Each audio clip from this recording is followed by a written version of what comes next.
नमस्कार दोस्तों। OCN network में आपका स्वागत है। मैं हूं ओमकार चौधरी।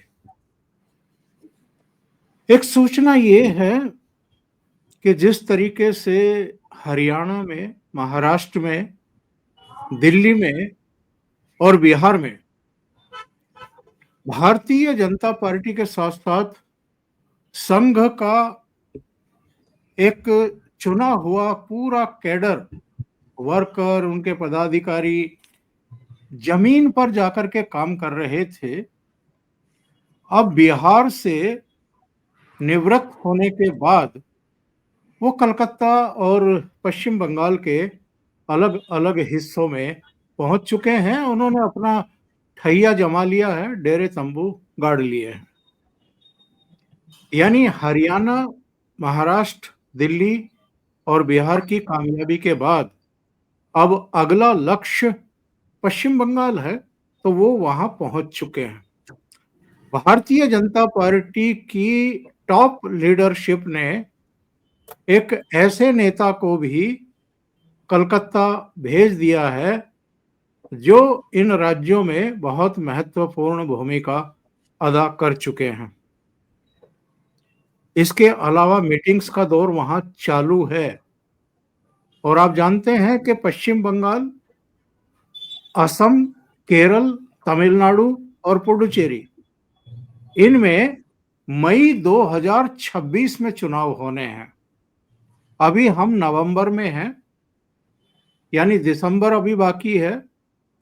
और मई की जब हम बात करते हैं तो 4 महीने, 4.5 महीने नए साल के हैं। यानी 5-5.5 महीने पहले से ही वहां पर सेनाएं उतार दी गई हैं और वो काम चालू कर चुकी हैं। दूसरी तरफ ये सूचना आ रही है कि राहुल गांधी ने अपनी पूरी पार्टी को देश भर में एसआईआर के विरोध में 5 करोड़ हस्ताक्षर जुटाने पर लगा दिया है। एक तरफ भारतीय जनता पार्टी है, संघ का पूरा परिवार है, इनका पूरा कैडर है, जो पश्चिम बंगाल में चुनाव से 5.5 महीने पहले वहां पहुंच चुका है।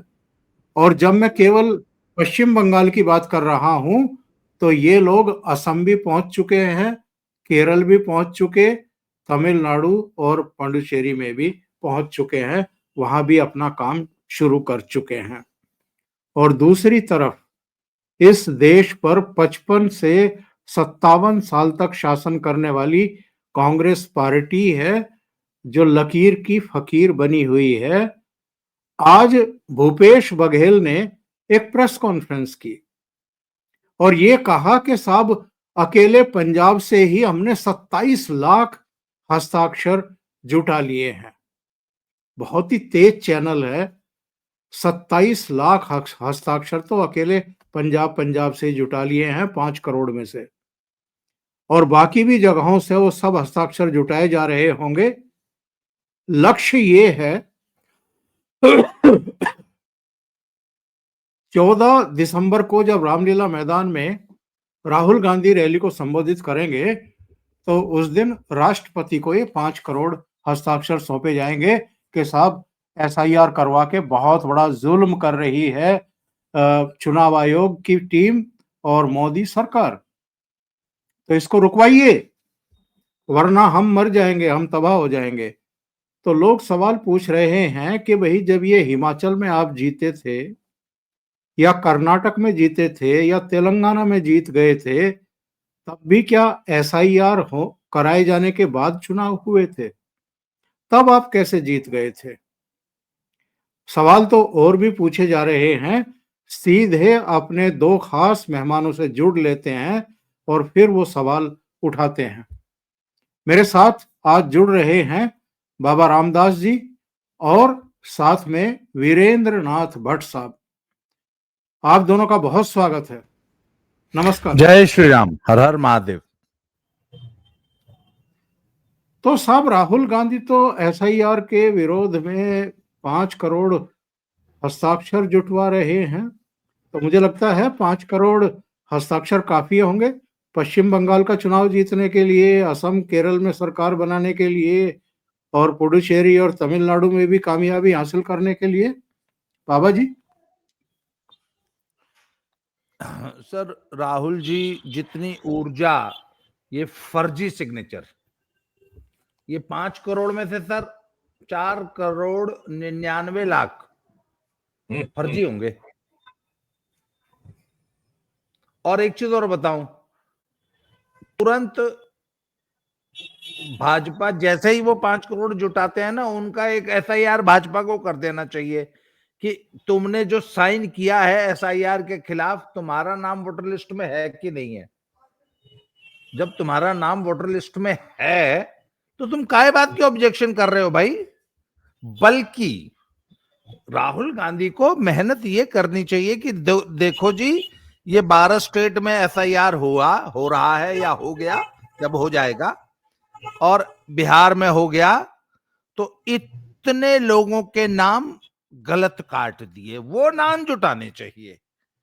तब तो समझ में आए कि भाई जमीन पे कुछ काम किया, और उन लोगों के नाम जुड़वाओ।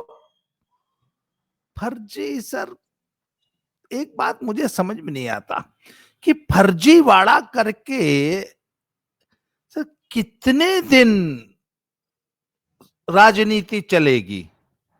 वो हमारे यहाँ बलिया का एक लड़का था, सौरभ सिंह नाम था उसका, उसको उसके पिता ने कोटा भेज दिया सर पढ़ने के लिए, और जबकि he was a 54% CBSE student in Ballia, एक सीबीएसई स्कूल से।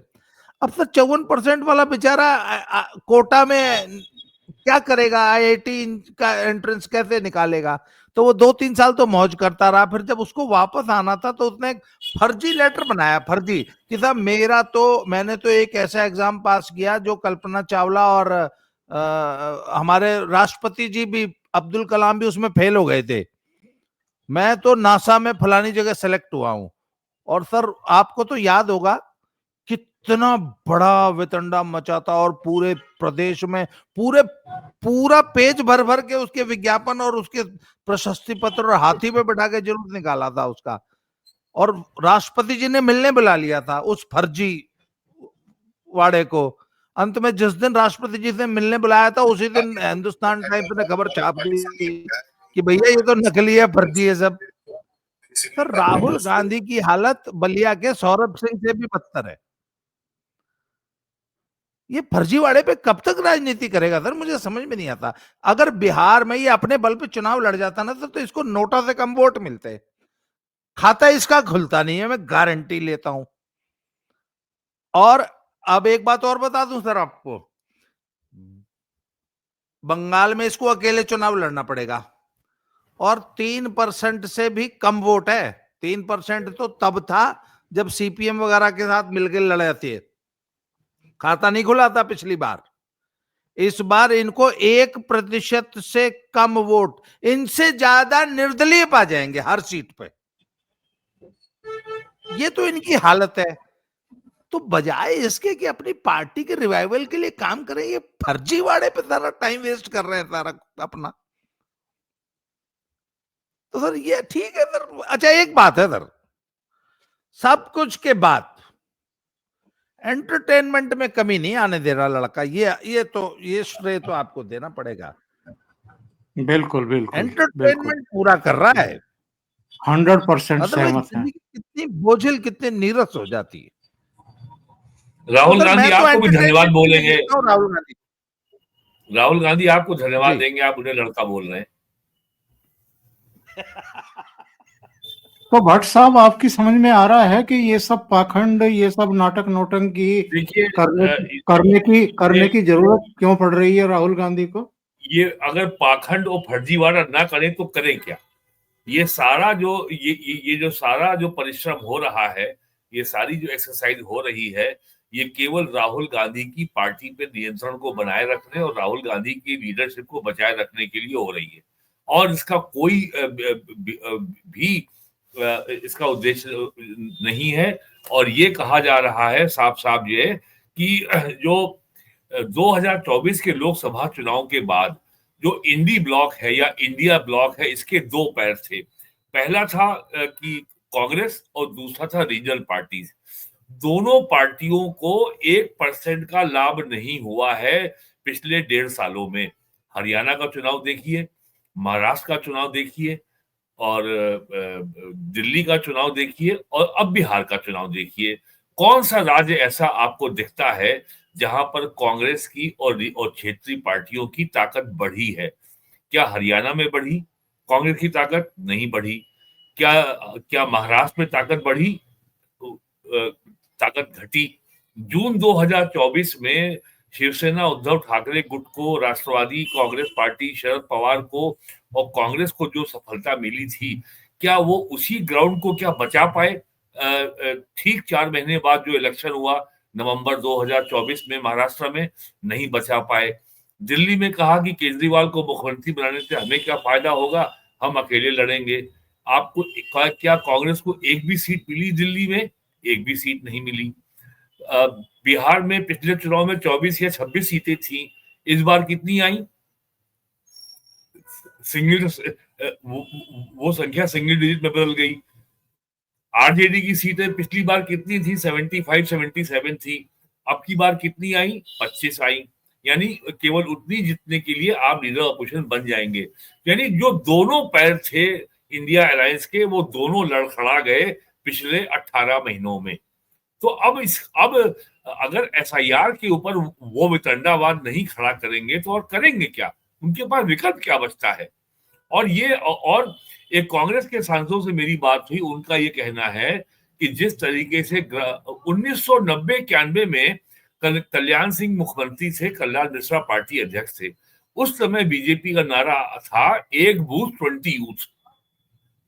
ये ऐसा नहीं कि उनका ये लक्ष्य उन्होंने 91 में अचीव कर लिया था। बीजेपी लगातार इस लक्ष्य पे काम कर रही है, आज भी कर रही है। और बीजेपी का ये मॉडल है इलेक्शन लड़ने का, वो इलेक्शन पंचायत का हो, नगर निकाय का हो, विधानसभा का हो या संसद का हो, चुनाव को पूरी गंभीरता और संगठन की जितनी ताकत है उसके अनुसार ही वो लड़ते हैं। उसने कांग्रेस के सांसद ने कहा कि जो बीजेपी का पॉलिटिकल मॉडल है, उस मॉडल पे हम इलेक्शन लड़ ही नहीं सकते। अगर हमारा नेता या कार्यकर्ता जाएगा बिहार के किसी गांव में, कस्बे में, तहसील में या ब्लॉक में या जिला मुख्यालय में, वो पहले देखेगा कि उसके ठहरने की व्यवस्था क्या है, उसकी शाम की व्यवस्था क्या है। लेकिन बीजेपी का जो कार्यकर्ता जाएगा वो अपने जिला कार्यालय में ही जो है तखत पे सोएगा। और बीजेपी की संघ परिवार का ये अपनी पुरानी परंपरा है, जहां जहां उनके कार्यालय हैं वहां पे रसोई है, 4 या 5 लोग स्थायी रूप से रहते हैं, और दोनों समय का शाकाहारी भोजन बनता है, जो सब लोग आराम से सहज भाव से खाते हैं। तो उनको केवल यही व्यवस्था चाहिए कि लेटने को तखत मिल जाए और शाम को दाल रोटी खाने को मिल जाए, इससे ज्यादा उन्हें कुछ चाहिए नहीं। तो ये जो पॉलिटिकल मॉडल है, ये केवल एक विचारधारा के लिए समर्पित जो लोगों की जो टीम बीजेपी ने, आरएसएस ने, संघ परिवार ने खड़ी की है, उसको कोई पार्टी ओवरनाइट क्रिएट कर ही नहीं सकती। और ये दशकों की और ये एक दिन के परिश्रम का परिणाम नहीं है, ये दशकों के परिश्रम का परिणाम है, लगभग कम से कम 50 साल का परिणाम है ये। अब एबीवीपी के हजारों लोग काम कर रहे थे बिहार में, और खुद एक जो बहुत बड़े सेकुलर गिरोह के एक बड़े जो यूट्यूबर हैं, उन्होंने अपनी फेसबुक पोस्ट में लिखा था कि वो आरा से पटना जा रहे थे, तो रास्ते में एक ढाबे के ऊपर एक बीजेपी के नेता बैठे हुए थे। जब मैंने उनको जाके पहचाना तो वो बीजेपी यूपी के पूर्व प्रदेश अध्यक्ष थे, स्वतंत्र देव सिंह। फिर उन्होंने कि वो बेतिया के एक होटल में के रेस्तरां में रात में भोजन कर रहे थे। एक नेता से उनकी आंखें चार हुई, वो नेता उनके पास चल के आया, उसने कहा मैं बीजेपी का अलीगढ़ का सांसद हूँ, सतीश गौतम। कितने एमपी आपको मिले कांग्रेस के जो बिहार के चुनाव में 3 महीने, 2 महीने, 1 महीना लगातार जो उनको क्षेत्र आवंटित किया गया होगा, वहां पे उन्होंने चुनाव प्रचार किया, चुनाव का काम किया, एक एक बूथ को देख के जांचा परखा, ये पता किया कि कितने हमारे वोटर हैं, कितने संभावित हैं, कितने फेंस हिटर हैं, कितने को हम मना सकते हैं, कितनों को हम मना ही नहीं सकते। ये सारा जो आकलन जो होता है बिल्कुल ग्रास रूट लेवल पर, ग्राउंड जीरो लेवल पर, क्या किसी ने किया? केवल आपने रैली कर ली, एक नारा दे दिया वोट चोरी, पहले संविधान चोरी, आरक्षण चोरी, उसके पहले रफाल में चौकीदार चोरी, और आपको लगा कि बस जो है बस सब आपका हो गया। और कांग्रेस अभी भी इस बात को ध्यान देने को तैयार नहीं है, इस बात को मानने को तैयार नहीं है कि जून 2024 की अप्रत्याशित सफलता के बाद जब आपकी सीटें लोकसभा में 99 आ गई थी, उसके बाद से आप लगातार ग्राउंड लूज कर रहे हैं। आपने एक वोट ऐड नहीं किया है और 2028 में कांग्रेस की बहुत बुरी हार होने वाली है। कर्नाटक में कांग्रेस सत्ता में वापस नहीं आएगी, ना राजस्थान में, ना मध्य प्रदेश में और ना छत्तीसगढ़ में। वो केवल इसलिए नहीं आएगी कि कांग्रेस की कोई तैयारी ही नहीं है, ना उनके पास कोई संगठन है। और जो वोटर बीजेपी से नाराज है वो तो स्वयं वोट देगा कांग्रेस को, वो चाहे कांग्रेस को का कार्यकर्ता, कांग्रेस का कैडर उसको बनाने के लिए प्रयास करे चाहे ना करे। और अब तो दिल्ली में ये कह रहे हैं जो पॉलिटिकल कमेंटेटर्स हैं कि बिहार के चुनाव में जो पुराना अपोजिशन था वो तो लगभग समाप्ति की ओर है, लेकिन नया कहीं दिखाई नहीं पड़ रहा। अरे भाई, क्या है सफलता आपके इंडिया ब्लॉक की? क्या है आपका अपोजिशन? अगर पुराना लीडरशिप अगर विदा हो चुकी है अपोजिशन की, तो नई कहां है? लेकिन बीजेपी हर चुनाव के में नेताओं की नई पौध को तैयार करती है। बीजेपी में लीडरशिप को डेवलप करने का काम, युवा नेतृत्व को विकसित करने का काम लगातार चलता है।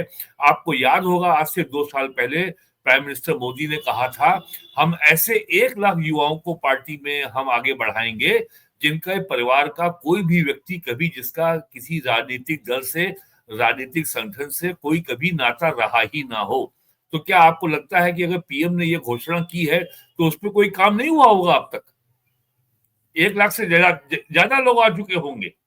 तो ये सब चीजें जो हैं अब ये एकदम गौड़ हो गई हैं। और जैसा हम पहले भी कह चुके हैं, जो मंडल लागू होने के बाद जो आरजेडी का नारा था बिहार में, भूरा बाल साफ करो, भूमिया राजपूत ब्राह्मण लाला साफ करो, अब जनता बिहार की उससे बहुत आगे जा चुकी है।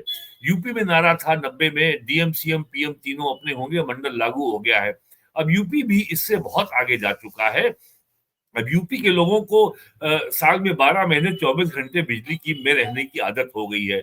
वो दौर चला गया जब जो है केवल खास वीआईपी शहर थे, इटावा, मैनपुरी और आजम खान का रामपुर, जहां 24 घंटे बिजली आती थी। अब यूपी का ऐसा कोई गांव नहीं है जहां 20 घंटे बिजली ना आती हो। जी, आपकी आवाज चली गई। मैं एक्चुअल में ये पूछ रहा हूँ, पहले बाबा जी से पूछता हूँ, उसके बाद आपसे पूछता हूँ, आप लोग राहुल गांधी को सीरियसली क्यों नहीं लेते हैं? और इस देश का मतदाता भी उनको सीरियसली क्यों नहीं ले रहा है? और ये जो आज केसी वेणुगोपाल ने कहा है कि साहब धोखाधड़ी हो रही है, वोटों की धोखाधड़ी हो रही है, बाबा जी आप समझा सकते हैं क्या कि वोटों की धोखाधड़ी कैसे हो सकती है? सर मैं आपको बताऊं, वो एक YouTube पे एक बड़ा फेमस यूट्यूबर है, वो कॉमेडी के वीडियोस बनाता है। तो वो रोल प्ले करता है कि मैं आईएएस यूपीएससी का एस्पायरेंट हूं, तो उससे पूछता है कि तुम वहां क्या करते थे?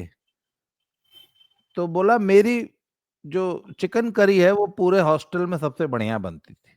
उसने बोला यूपीएससी की तैयारी के लिए क्या करते थे?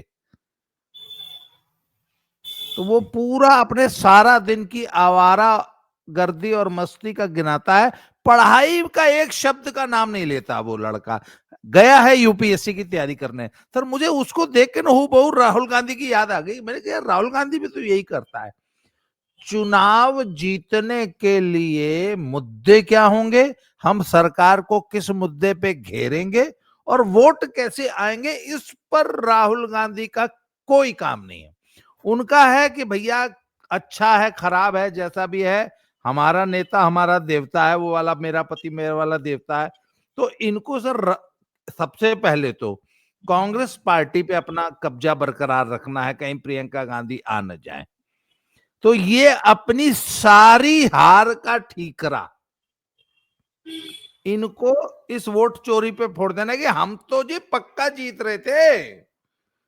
ये तो जब तक ईवीएम पे, अच्छा आप देखिए आज इनका पूरा इकोसिस्टम, आज की तारीख में, आज इन्होंने सारा दिन कांग्रेसियों ने उन 272 लोगों का बायोडाटा खंगालने में लगाया जिन्होंने राहुल गांधी को ओपन लेटर लिखा है कि आप देश में असंतोष पैदा कर रहे हैं और संवैधानिक संस्थाओं के खिलाफ अविश्वास पैदा करने का काम कर रहे हैं। उन 272 सिग्नेटरीज का इन्होंने सारा दिन कांग्रेसियों ने मिलकर कच्चा चिट्ठा जो है निकालने की कोशिश की। सबको संगी बताया उन्होंने, सबको संगी बताया, सबको संगी बताया और सबको दागी ठरकी और ऐसा बताया। इसके बाद इनका पूरा का पूरा इकोसिस्टम आज इस बात में लगा रहा कि जेपी एसोसिएट्स के पूरे साम्राज्य पर अडानी ने कब्जा कर लिया और मोदी ने अडानी को दे दिया, जबकि वेदांता वाले अनिल अग्रवाल ने ज्यादा बिड किया था। और पर इसे कहते हैं सिस्टमैटिक लूट। उनका एक लेखक लिखता है कि हालांकि सब कुछ हुआ है कानून के दायरे में, पर है सिस्टमैटिक लूट। तो सर पूरा इकोसिस्टम इस बात में लगा है कि किसी भी तरह अडानी अंबानी को गरियाते रहो, मोदी को गरियाते रहो। अच्छा कहते हैं वो जनादेश है ही नहीं, ज्ञानादेश है। क्यों हार बेटा, तुम्हारा 3 साल से हम गेहूं बेच के तुमको मुखर्जी नगर में पढ़ा रहे थे, क्यों सिलेक्शन नहीं हुआ? पापा मेरी कोई गलती नहीं है, पेपर आउट हो गए और दुनिया भर के बहाने बनाएगा। पढ़ता लिखता आयोग बेईमान है, संघ लोक सेवा आयोग बेईमान है, कहिए संघ लोक सेवा आयोग बेईमान है। अब सुनिए सर, बात यह है कि राहुल गांधी बिल्कुल भी चुनाव जीतने की पार्टी को, अच्छा एक बात बताइए, हरियाणा में तो आगे थी ना कांग्रेस, और मीलों आगे थी, 10 साल की एंटी इनकम्बेंसी थी। हाँ तो ये संघ वालों ने हरवा दिया ना, संघ वालों ने वहां जाकर काम किया ना। इसके बावजूद बीजेपी चुनाव निकाल के ले गई, तुम कुछ नहीं कर पाए, तुम अपने यहां गुटबंदी को नहीं रोक पाए। हुड्डा ने 72 टिकट खुद बांटे और बाकी जो 18 थे उन पे जो है बागी खड़े कर दिए, आप कुछ नहीं कर पाए। 18 कैंडिडेट तो सीधे सीधे हुड्डा ने हरवा दिए। नहीं ये बेईमानी नहीं, ये बेईमानी नहीं है क्या? जब ये प्लेइंग लेवल वाला जो मामला होता है, भाई एक तरफ तो आप पूरी टीम उतार देते हो और दूसरी तरफ जो है उनके पास काम करने वाले बंदे नहीं है, तो आप उतने लोग उनको भी तो दो निकाल करके कि भाई ये कांग्रेस के लिए काम करेंगे। अच्छा कोई इससे पूछे कि बिहार चुनाव के दौरान तुम 4 हफ्ते कोलंबिया में क्या कर रहे थे भाई? नहीं ये मत पूछिए, ये मत पूछिए रैलियां की, ये फिर आप संघी कहलाएंगे, ये बात पूछेंगे तो। हाँ अच्छा भट्ट साहब मुझे एक बात ये बताइए, ये हिमाचल में चुनाव होता है तो चुनाव आयोग ठीक है, पंजाब में होता है तो चुनाव आयोग बिल्कुल परफेक्ट है, मतदाता सूची भी परफेक्ट, ईवीएम भी परफेक्ट, इसी तरीके से पश्चिम बंगाल में अगर होता है तो वहां भी ठीक है, केरल में होता है वहां भी ठीक है। ये जैसे ही भारतीय जनता पार्टी या उनके सहयोगी जीतते हैं तो ये चुनाव आयोग में भी तमाम तरह की बुराइयां कैसे हो जाती हैं, मतदाता सूची में खराबी कैसे हो जाती है, ये इनकी मतपत्रों की इनकी ईवीएम की लूट कैसे हो जाती है और एसआईआर में खराबी कैसे हो जाती है। अगर इनकी सरकारें बन जाए राज्यों में तब तो ठीक है, तब तो कोई दिक्कत नहीं है चुनाव आयोग में। ये खोट तभी क्यों है जब भारतीय जनता पार्टी या उनके सहयोगियों की जो सरकारें बन जाती हैं। अक्टूबर 2024 में हरियाणा में चुनाव हुआ, आप मुझे कांग्रेस के एक नेता का हरियाणा का बयान दिखा दीजिए जिसने ये कहा हो कि यहाँ पे मतदाता सूची में या पोलिंग में गड़बड़ी हुई है। क्या हुड्डा साहब ने ऐसा बोला? कभी नहीं बोला। हरियाणा के नेताओं ने पब्लिकली बयान दिए कि वो चुनाव में धांधली के कांग्रेस हाईकमांड के आरोपों से सहमत नहीं है। महाराष्ट्र में क्या कांग्रेस के, राष्ट्रवादी कांग्रेस के, शिवसेना उद्धव ठाकरे के नेता किसी ने बोला कि महाराष्ट्र के चुनाव में गड़बड़ी हुई है? किसी ने नहीं बोला। कांग्रेस के अध्यक्ष तक ने महाराष्ट्र के कहा कि ऐसा कुछ नहीं हुआ और हमारे मतदाता को गलत सूचना दी गई है। दिल्ली के चुनाव हुए थे असेंबली के, दिल्ली तो देश की राजधानी है। क्या तब राहुल गांधी ने फरवरी 2025 में इसी साल क्या चुनाव आयोग के ऊपर ऐसा कोई आरोप लगाया था कि दिल्ली में कोई गड़बड़ हुई है? उन्होंने हरियाणा में हाइड्रोजन बम फोड़ा, उन्होंने कर्नाटक के चुनाव को लेकर हाइड्रोजन बम फोड़ा।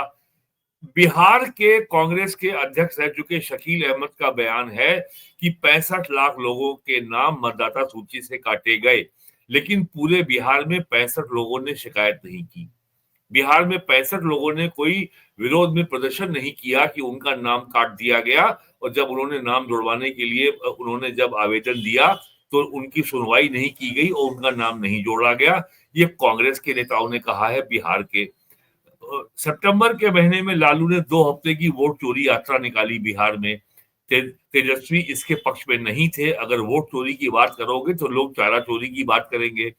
राहुल की यात्रा के बाद तेजस्वी ने जो है अपनी अधिकार यात्रा निकाली। उन्होंने एक बार भी वोट चोरी का नाम नहीं लिया। तो ये पूरा जो वोट चोरी का जो नैरेटिव है, ये केवल राहुल गांधी के अराउंड एक फायरवॉल क्रिएट करना है, एक प्रोटेक्शन वॉल क्रिएट करना है, ताकि राहुल गांधी का नेतृत्व बचा रहे। केवल ये मतलब है इसका। और बाकी ये बात हम लोग पहले भी कर चुके हैं। ये केंद्र सरकार के खिलाफ, बीजेपी के खिलाफ, प्राइम मिनिस्टर नरेंद्र मोदी के खिलाफ एक 4th जनरेशन इंफॉर्मेशन वॉरफेयर है।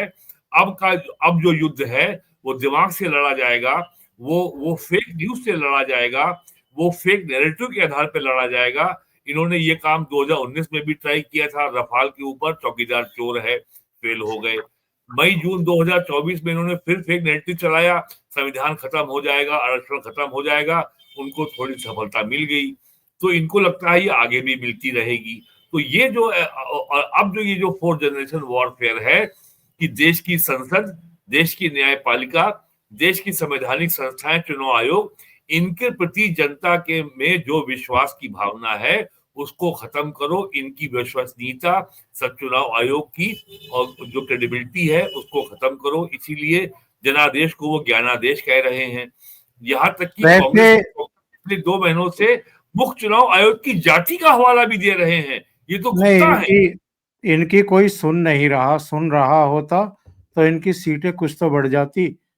अब जरा इस विषय पर आते हैं कि ये जो इंडी अलायंस बना था 2024 के चुनाव से पहले, लोकसभा चुनाव से करीब साल, सवा साल पहले, बाबा जी अगर हम देखें तो उसमें से कई तो नाता तोड़ चुके हैं, अरविंद केजरीवाल भी, ममता बनर्जी भी, और कई दूसरे जो हैं वो तैयारी बैठे हैं, लगभग तैयारी बैठे हैं। उनको लगता है कि राहुल गांधी जो है वो अब इंडी अलायंस के घटक दलों को अपने हिसाब से हाँकना चाहते हैं पार्लियामेंट के भीतर। ये फ्लोर मैनेजमेंट के नाम पर जब भी कोई सत्र होता है, मीटिंग बुलाते हैं, और उसके बाद राहुल गांधी सदन के भीतर भी और बाहर भी ऐसा एक एक्ट करता है, उसकी बॉडी लैंग्वेज से ये लगता है लोगों को कि जैसे जो सहयोगी दल हैं, इंडिया अलायंस के दल हैं, उन सबकी लीडरशिप राहुल गांधी के अपने हाथ में आ गई है और वो अपनी मर्जी से, मनमानी से सबको डंडा लेकर के हाँक रहा है। तो इतनी असफलताएं, 3 लोकसभा चुनाव, करीब 100 के आसपास हैं इनकी असफलताएं। तो अब क्या इंडी अलायंस जो है वो बरकरार है भी, या दम तोड़ चुका, या जो अभी बचे खुचे हैं वो भी भागने वाले हैं? पिछले दिनों हमने और आपने सुना था आनंद दुबे, जो उद्धव सेना का प्रवक्ता है, वो किस तरह मिमिक्री कर रहा था राहुल गांधी की, लालू यादव की, कुछ दूसरे नेताओं की। और अभी कुछ और बयान भी आए हैं जिनसे लग रहा है कि ये इंडिया अलायंस भी गया। सर, इंडिया अलायंस के सभी घटक दलों को एक बात पता चल चुकी है कि इस पनौती के कारण हम भी डूब रहे हैं। और आप देखिए कि राहुल गांधी के चक्कर में पड़ के उद्धव ठाकरे का क्या हाल हुआ, या वो पवार साहब का क्या, शरद पवार साहब का क्या हाल हुआ, या आप देख लीजिएगा, अच्छा तेजस्वी का क्या हाल हुआ, आप देख लीजिएगा अखिलेश का क्या हाल होगा, और आप देख लीजिएगा ममता बनर्जी का क्या हाल होगा, और आप देख लीजिएगा स्टालिन का क्या हाल होगा। सर वो हमारे यहाँ पूर्वांचल में नहीं सर, कहावत ऐसा कहते हैं कि बाबा जी स्टालिन और ममता का नुकसान करने की क्षमता राहुल गांधी में नहीं है। सर पनौती होती है वो ना, सक्षम लोग हैं। पनौती हाँ, होती है। राहुल गांधी इनका नुकसान नहीं कर पाएगा। पर इनका नुकसान हो जाएगा पनौती के कारण। इसकी ये आप शकुनी आदमी है सर। और सर इसके बारे में है कि ये जहां जाएगा, ये जहां बैठेगा वहां डुबा देगा। अच्छा दूसरी बात है सर, इसका एक बड़ा नेगेटिव वाइब्स हैं इसके अंदर से निकलती हैं, और इसके साथ बैठे हुए लोगों को भी ये मजाक का पात्र बनाता है।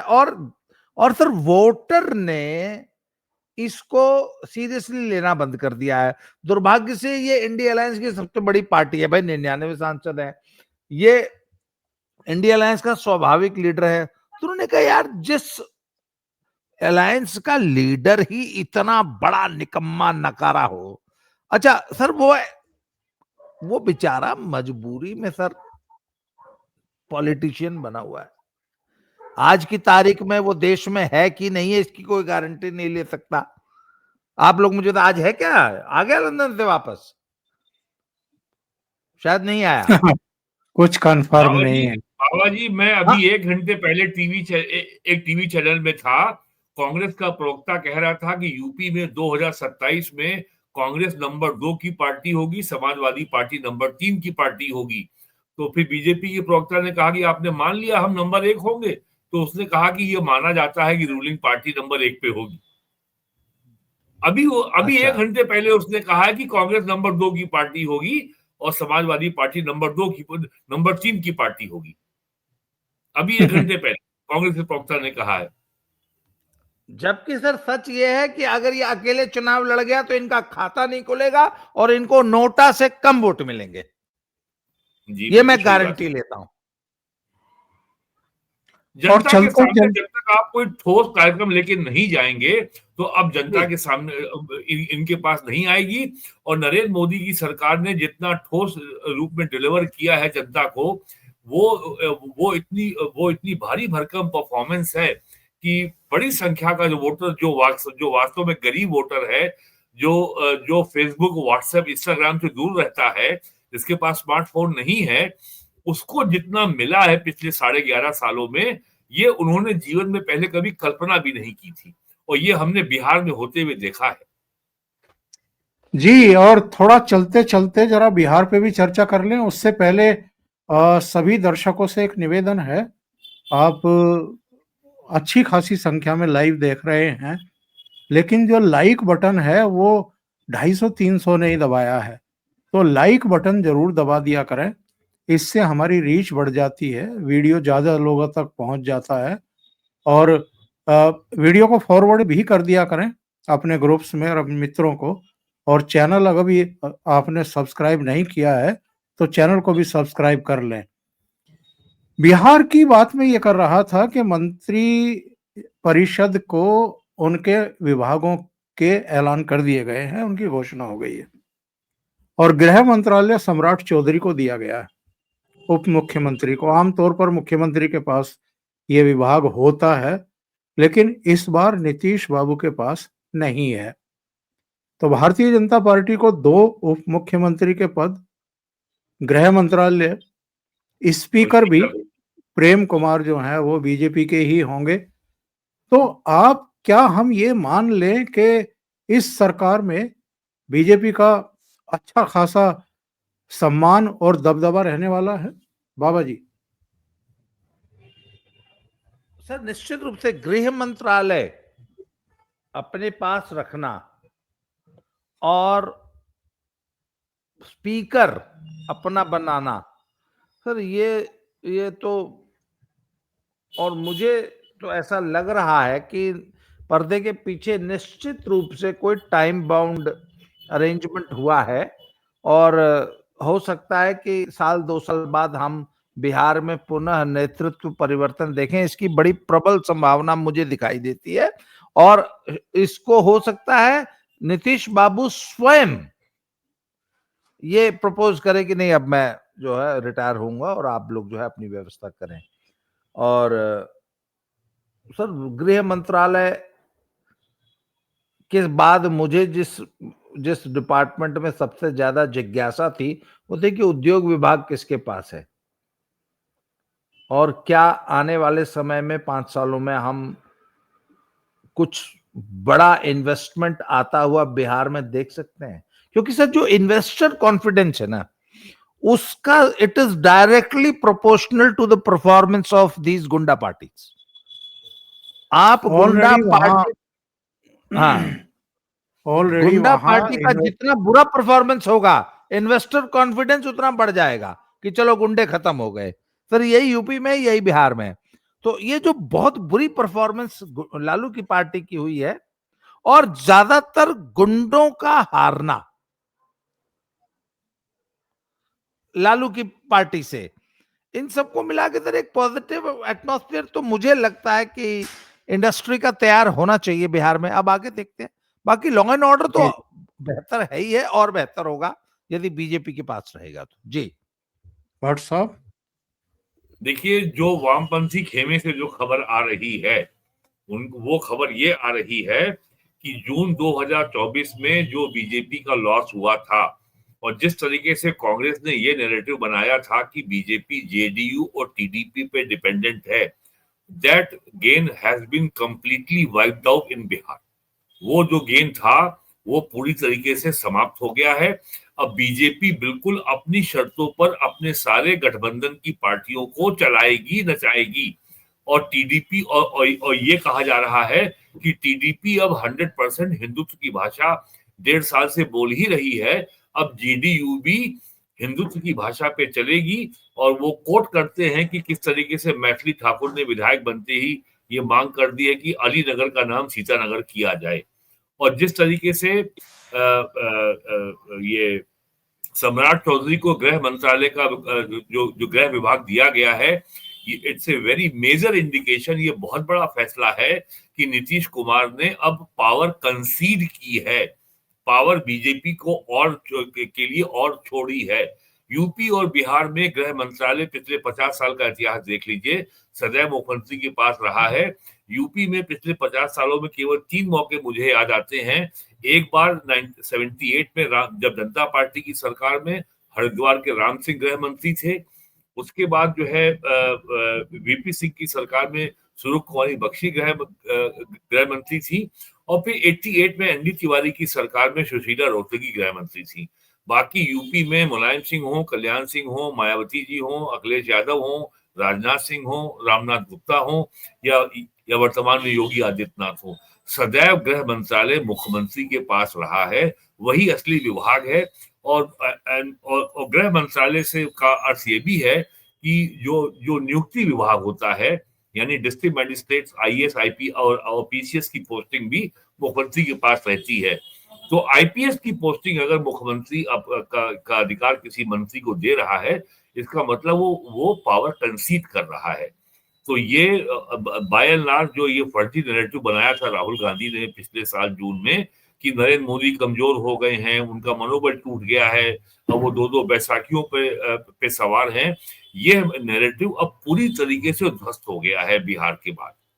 और जैसा मैंने पहले कहा कि इनके ये इंडी अलायंस के 2 पैर थे, एक कांग्रेस और एक रीजनल पार्टी, दोनों कमजोर हुए हैं पिछले 18 महीनों में 4 राज्यों के विधानसभा चुनाव में और पिछले वर्ष नवंबर में यूपी में हुए 10 विधानसभा सीटों के उपचुनाव में, जिसमें यूपी में बीजेपी ने 10 में 8 सीटें जीती थी और फैजाबाद लोकसभा, जिसमें अयोध्या भी आता है, जहां से सपा जीती थी पिछले साल, जिसको अयोध्या और जिनको अखिलेश ने अयोध्या का नया राजा बताया था, उसका असेंबली सेगमेंट मिल्कीपुर भी बीजेपी ने जीत लिया था लास्ट ईयर नवंबर में। तो कुल मिलाकर के ये जो बिहार का चुनाव का परिणाम है, इससे जाति की कट्टर जातिवादी की राजनीति की विदाई शुरू हो गई है। एनडीए गठबंधन मजबूत हुआ है, नरेंद्र मोदी का नेतृत्व और मजबूत हुआ है, नरेंद्र मोदी के स्वयं की लीडरशिप मजबूत हुई है और अपोजिशन और कमजोर हुआ है। और सबसे बड़ी कमजोरी ये है कि इनके पास कोई मुद्दा नहीं है। हम 80 के दशक में इंदिरा गांधी को सुनते थे, वो अक्सर विपक्ष पे आरोप लगाती थी। राजीव गांधी ने भी कई बार कहा कि विपक्ष के पास कोई मुद्दा नहीं है। आज वास्तव में कोई मुद्दा नहीं है। बिहार में इतनी बुरी तरह चुनाव हारने के बावजूद भी वो 14 जी दिसंबर को एसआईआर के खिलाफ रैली कर रहे हैं। एसआईआर कोई मुद्दा है? कोई मुद्दा ही नहीं है ये। सुप्रीम कोर्ट ने 11-12 हियरिंग में एसआईआर को लेकर के जुलाई, अगस्त, सितंबर, अक्टूबर एक बार भी ओरल ऑब्जर्वेशन भी चुनाव आयोग के एसआईआर के बारे में नहीं किया। और अपोजिशन की मांग थी कि सब आधार को भी पहचान का आधार पत्र में जोड़ लिया जाए। सुप्रीम कोर्ट ने साफ किया, आधार इज ओनली फॉर आइडेंटिफिकेशन, यह नागरिकता का प्रमाण पत्र नहीं है। सुप्रीम कोर्ट ने साफ किया है ये। बहुत बहुत धन्यवाद वीरेंद्र नाथ भट्ट साहब और बाबा रामदास जी। बहुत महत्वपूर्ण मुद्दों पर आपने चर्चा की और दर्शकों का विशेष आभार, आप इतनी बड़ी संख्या में जुटे। निवेदन चलते चलते भी वही है, लाइक का बटन जरूर दबा दें और अगर ये चर्चा पसंद आई है तो वीडियो को शेयर करें अपने मित्रों और ग्रुप्स में। इसके अलावा अभी तक अगर आपने ये चैनल सब्सक्राइब नहीं किया है तो जरूर कर लें। बाबा जी के 2 चैनल हैं, स्लो जिंदगी और बाबा की खरी खोटी, उनको भी सहयोग करें, उनको भी सब्सक्राइब करें। बहुत बहुत धन्यवाद। Thank you so much. नमस्कार। नमस्कार।